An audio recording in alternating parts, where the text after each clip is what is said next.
Cette année, la plateforme 2 sortira, et on nous a déjà révélé une bande-annonce avec de nombreux détails sur le film. Peut-être que le plus incroyable est le retour épique de Trimagazi et Goreng, personnages du premier film. C'est de cela que nous allons parler ici.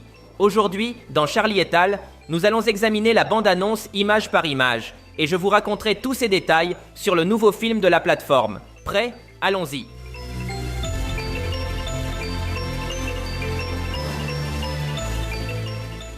La bande-annonce commence par nous montrer l'intérieur de la plateforme, c'est-à-dire cette prison emblématique que nous avons déjà découverte dans le premier film. Ici, on nous explique de nouvelles règles que nous ne connaissions pas. On nous dit qu'une plateforme descend tous les jours avec de la nourriture et que chaque prisonnier a le droit de ne manger que le plat qu'il a choisi en entrant dans cette prison. Cela marque une énorme différence avec le film précédent. Rappelons que dans le film de 2019, les prisonniers pouvaient également choisir un plat avant d'entrer dans la plateforme. Mais une fois à l'intérieur, chacun pouvait manger comme il le voulait. Il n'y avait aucune règle pour l'en empêcher.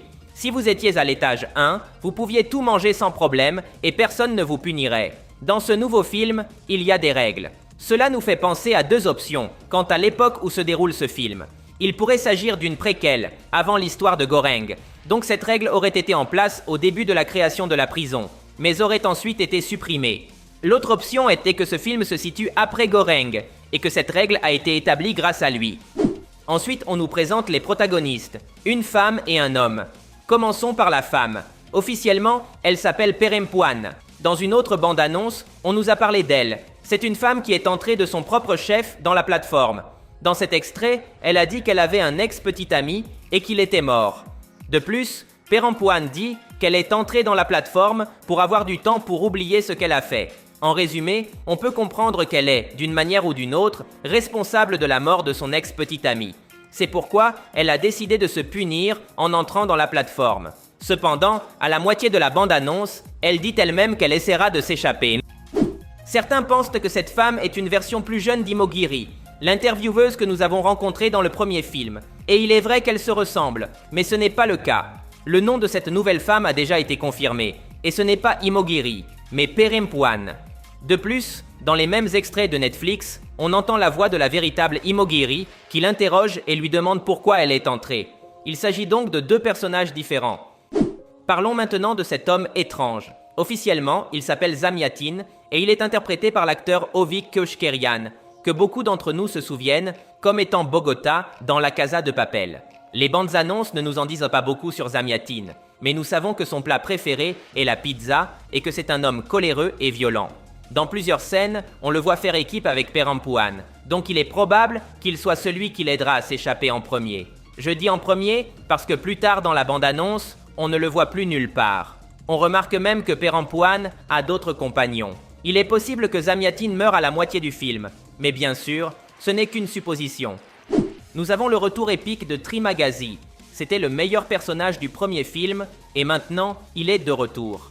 Mais cela soulève beaucoup de questions, car si l'on se souvient bien, Trimagazi est mort à la moitié de cette histoire. Nous avons même vu son fantôme à la fin. Alors, comment est-il ici? Il est impossible qu'il l'ait ressuscité. Il serait plus logique de penser que ces scènes sont du passé, quand Trimagazi était encore en vie. En fait, dans le premier film, il a raconté qu'il avait été à un étage très bas et qu'il avait dû survivre en mangeant de la chair humaine. Si nous relions les points, cette scène pourrait se dérouler à ce moment-là.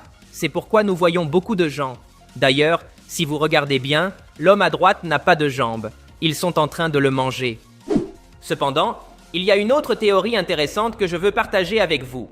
Dans d'autres scènes, on peut voir Trimagazi parler avec Perempuan. Par exemple, dans cette scène, on voit comment le vieil homme l'accompagne. Je pense que peut-être ce film ne se déroule pas dans le passé, mais dans le futur. Et Trimagazi apparaît parce qu'il est un esprit piégé dans la plateforme. Je sais que cela semble exagéré, mais souvenons-nous que dans le premier film, l'idée des esprits avait déjà été introduite. À la fin de ce film, le fantôme de Trimagazi accueille Goreng lorsqu'il meurt. Bien sûr, il y a un débat à ce sujet. Certains disent pour que Trimagazi n'était qu'une hallucination à la fin. Mais je penche pour l'idée de l'esprit. La plateforme me semble une histoire qui correspond bien à ces idées de l'au-delà et comporte de nombreuses références religieuses. Revenant au deuxième film, je pense que Trimagazi est une apparition qui aidera Perempuan à atteindre son objectif de s'échapper. À la moitié de la bande-annonce, on nous dit qu'un Ouint est arrivé pour appliquer la loi. Cela fait référence à cet homme aveugle qui porte un bandeau sur le visage.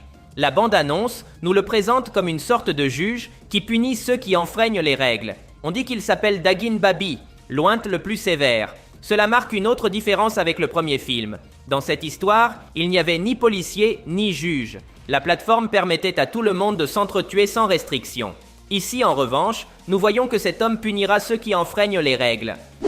En avançant un peu, nous avons cette scène d'une tête qui vole. Cela se connecte aux paroles de l'ointe. Il dit que la loi n'est pas interprétée, mais qu'elle est appliquée, même si cela doit faire tomber des têtes. Cela nous fait comprendre que dans ce film, les lois seront très importantes. Si quelqu'un enfreint la règle, il sera puni de mort. La bande-annonce nous fait même comprendre que quelqu'un a enfreint la règle de la nourriture et a mangé quelque chose qui ne lui était pas destiné. Nous avons plusieurs scènes de chaos partout. Il est probable que dans ce film, nous verrons une grande guerre entre les prisonniers ou peut-être un soulèvement contre la plateforme.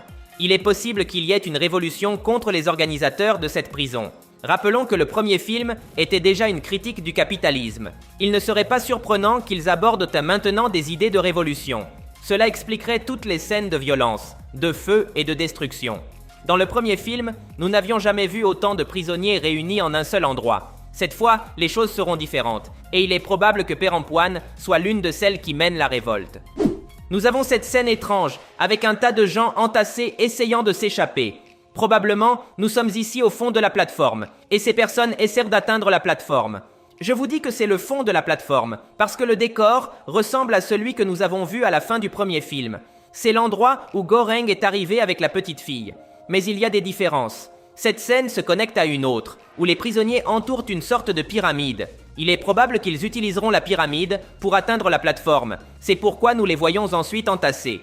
Dans le premier film, il n'y avait jamais eu de pyramide à cet endroit. Donc c'est quelque chose qui a été ajouté. Cette scène est très importante. Nous avons le retour de Goreng, qui était le protagoniste du premier film. Ici, on le voit à une table, lançant un couteau sur une petite fille. Elle ressemble beaucoup à la fille du premier film. Mais que se passe-t-il ici ? Tout d'abord, rappelons-nous que Goreng est mort à la fin du premier film, donc il ne pourrait pas être vivant pour une suite. De plus, le premier film nous a montré comment Goreng a rencontré une fille au cours de son aventure, et l'a finalement envoyée hors de la plateforme comme un message d'espoir. Mais comment cela se connecte-t-il au nouveau film ? Eh bien, si vous me demandez, cette scène n'est ni du passé ni du présent. Ici, nous voyons un scénario imaginaire. Je pense que le nouveau film se déroule dans le futur, et que Goreng est devenu une légende dans l'histoire de la plateforme. Les prisonniers racontent son aventure, et l'interprètent de différentes manières. Je pense que cette image est celle de quelqu'un qui raconte comment Goreng a sacrifié la fille comme un symbole de changement. Cette idée ne serait pas étrange.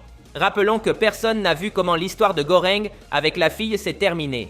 Donc, ils inventent probablement ce qu'ils pensent qu'il s'est passé. Dans la vie réelle, l'histoire et les religions sont basées sur des interprétations des faits. Dès le premier film, Goreng était déjà présenté comme une sorte de figure christique. Même son apparence était similaire. Donc en résumé, je ne pense pas que Goreng soit ressuscité. Ils ne font que raconter son histoire dans cette scène. Cette théorie expliquerait également la règle de la nourriture. Peut-être que grâce à Goreng, les prisonniers ont établi la règle que chacun ne peut prendre que son propre plat. Cela expliquerait beaucoup de choses. Mais quoi penses-tu ? Le nouveau film de la plateforme se déroulera-t-il dans le passé ou dans le futur ? Je lis vos commentaires. Je tiens à dire que je suis un grand fan du premier film de la plateforme et que j'ai hâte de voir la deuxième partie qui sort le 4 octobre. Mais bon, c'est tout pour aujourd'hui. Si tu as aimé la vidéo, cela m'aiderait énormément si tu me laissais un like. Ce serait légendaire. De plus, n'oublie pas de t'abonner car je posterai plus de vidéos sur tes séries et films préférés. Merci de m'avoir écouté. Mon nom est Charlie et nous nous verrons à l'avenir.